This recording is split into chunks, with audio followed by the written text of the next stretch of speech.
बिस्मिल्लाहिर्रहमानिर्रहीम। National bank की ATM machine से कैश निकालने का तरीका। अगर आप नेशनल बैंक की एटीएम से कैश निकालना चाहते हैं तो सबसे पहले आपने एटीएम का वो हिस्सा एटीएम में डालना है जिसके ऊपर तीर का निशान लगा हुआ होता है, यानी जिस साइड से आपका नाम स्टार्ट किया जाता है।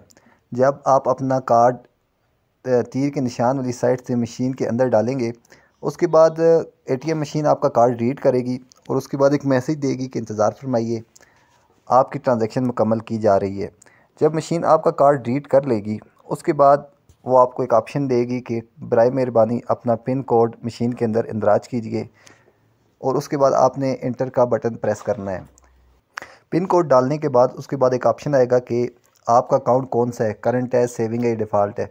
तो आपने अपना अगर करंट है तो करंट सेलेक्ट करना है और सेविंग है तो सेविंग सेलेक्ट करना है। उसके बाद आपने अमाउंट उसके अंदर इंटर करनी है। अगर आप 5,000 या 10,000 निकालते हैं तो उसके सामने वाले बटन पे क्लिक कर दीजिए, नहीं तो अदर अमाउंट लिख के अपनी मर्ज़ी कोई रकम इसमें दर्ज कर दीजिए। जैसे कि मैंने 11,000 रुपये की एंट्री की, और उसके बाद जब 11,000 आप लिख लेंगे या अपनी अमाउंट आप उसके अंदर इंटर कर देंगे, उसके बाद आपने यस के बटन पे क्लिक करना है। उसके बाद आपके सामने मैसेज आएगा कि इंतज़ार फरमाइए, और जब आपकी ट्रांजैक्शन मुकम्मल हो जाएगी तो मशीन कैश काउंट करने के बाद सबसे पहले आपको अपना कार्ड वापस कर देगी।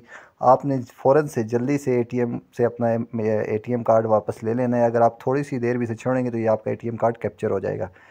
कार्ड लेने के बाद आपने फ़ौरन से कैश रिसीव कर लेनी है, और ये कोशिश कीजिए कि कैश भी आप जल्दी से जल्दी रिसीव कर लें ताकि कैश दोबारा से एटीएम मशीन के अंदर ना चली जाए।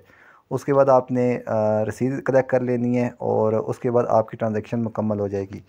अगर आपको मेरी वीडियो पसंद आई तो काइंडली मेरे चैनल को सब्सक्राइब कीजिए ताकि बैंकिंग के इस्लामिक बैंकिंग के मुतालिक मालूमात आपसे शेयर की जा